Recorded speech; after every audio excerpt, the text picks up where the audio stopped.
Ich liebe meine Arbeit. Wie oft hast du diesen Satz in der letzten Woche von deinen Kollegen und Mitarbeitern gehört? Und was kannst du tun, damit deine Mitarbeiter diesen Satz in Zukunft öfter sagen? Einen guten Rahmen zu schaffen, in dem ein Team zur Bestleistung auflaufen kann und dabei Spaß hat, ist schon immer eine der Aufgaben guter Führungskräfte gewesen. Doch wie können dabei die Botenstoffe unseres Gehirns helfen? Dieser Frage wollen wir nun auf den Grund gehen.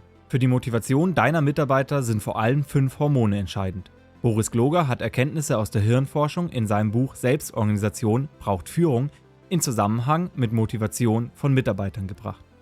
Das erste entscheidende Hormon ist Dopamin.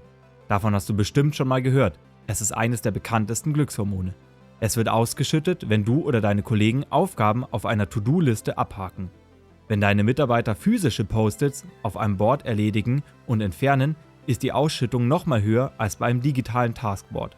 Der benötigte Rahmen dafür erfordert auch Autonomie, damit deine Kollegen diesen Vorgang des Abhakens selbst durchführen können. Das zweite Motivationshormon ist Endorphin. Dieses wird ausgeschüttet, nachdem eine harte Leistung erbracht wurde, wie zum Beispiel bei Sportlern nach einem Marathon.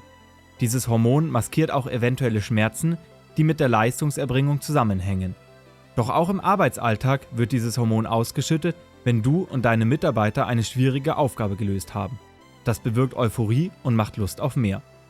Diese beiden Hormone, Dopamin und Endorphin, haben eine Sache gemeinsam. Sie sind eher egoistische Hormone. Sie treiben nur einen Einzelnen zur Höchstleistung und erfordern keine Teamarbeit. Schauen wir uns nun das nächste Hormon an, Serotonin. Dieses wird bei Menschen ausgeschüttet, wenn sie eine relative Statuserhöhung erfahren. Also wenn deine Mitarbeiter zum Beispiel einen Wettbewerb gewinnen. Die Ausschüttung bewirkt ein Gefühl von Sicherheit und führt zu einer inneren Ruhe.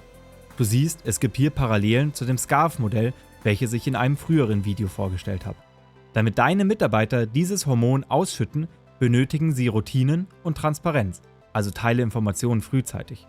Das nächste entscheidende Hormon ist Oxytocin, auch bekannt als das Kuschelhormon.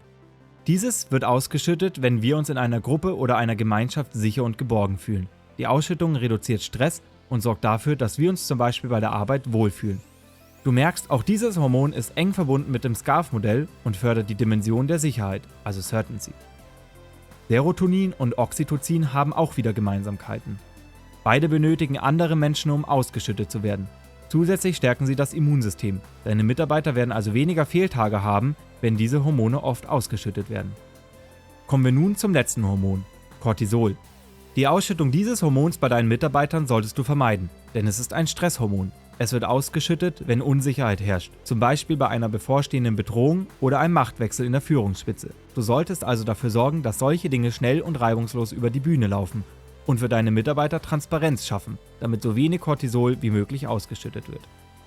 Ich hoffe, dass dir der Zusammenhang zwischen den Hormonen und der Motivation deiner Mitarbeiter weiterhilft und du damit in Zukunft dein Team zu Höchstleistungen bringst. In der Beschreibung habe ich dir auch nochmal das Dokument zum Runterladen verlinkt. Nun liegt es an dir, dafür zu sorgen, dass dein Team die bestmögliche Umgebung hat. Hat dir das Video gefallen?